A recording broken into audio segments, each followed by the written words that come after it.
ঢাকার উত্তরা এলাকার নাম মুগ্ধনগর করার দাবি জানিয়েছে ১২ দলীয় জোট। অন্তর্বর্তীকালীন সরকারের প্রধান উপদেষ্টা ডক্টর মোহাম্মদ ইউনূসের কাছে এই দাবি জানিয়েছেন জোটের নেতারা। শনিবার ৩১ আগস্ট বিকেলে ডক্টর মোহাম্মদ ইউনূসের সঙ্গে বৈঠক করেন ১২ দলীয় জোটের নেতারা। বৈঠক শেষে সাংবাদিকদের এ তথ্য জানান জোটের মুখপাত্র শাহাদাত হোসেন। তিনি বলেন, আমরা বঙ্গবন্ধু শেখ মুজিব মেডিকেল বিশ্ববিদ্যালয়ের নাম পরিবর্তন করে শহীদ আবু সাইদের নামে করার প্রস্তাব করি, আর মুগ্ধকে স্মরণ করার জন্য উত্তরাকে মুগ্ধনগর করতে প্রস্তাব করেছি।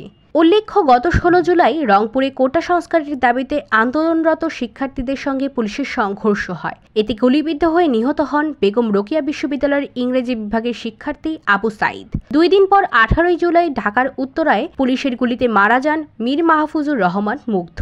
তিনি বাংলাদেশ ইউনিভার্সিটি অফ প্রফেশনালসে প্রফেশনাল MBA করছিলেন।